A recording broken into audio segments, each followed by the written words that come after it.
هر جا دیدی داری تمرین گیتار میکنی و حواست پرت جای دیگه است و برات یه چیز عادیه، بدون که وارد روتینی میشی که خطرناکه.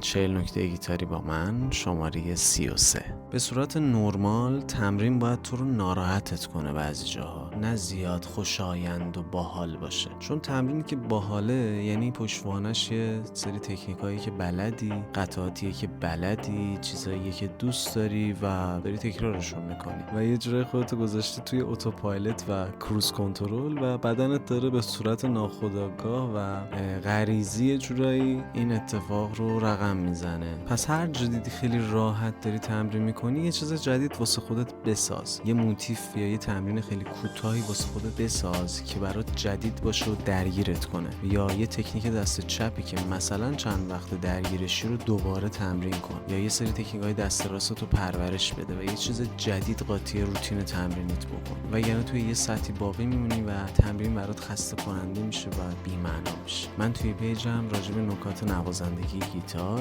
کلی صحبت کردم. اگه دوست داشتی یه سر به پیجم بزن، مطمئن باش ضرر نمی‌کنی.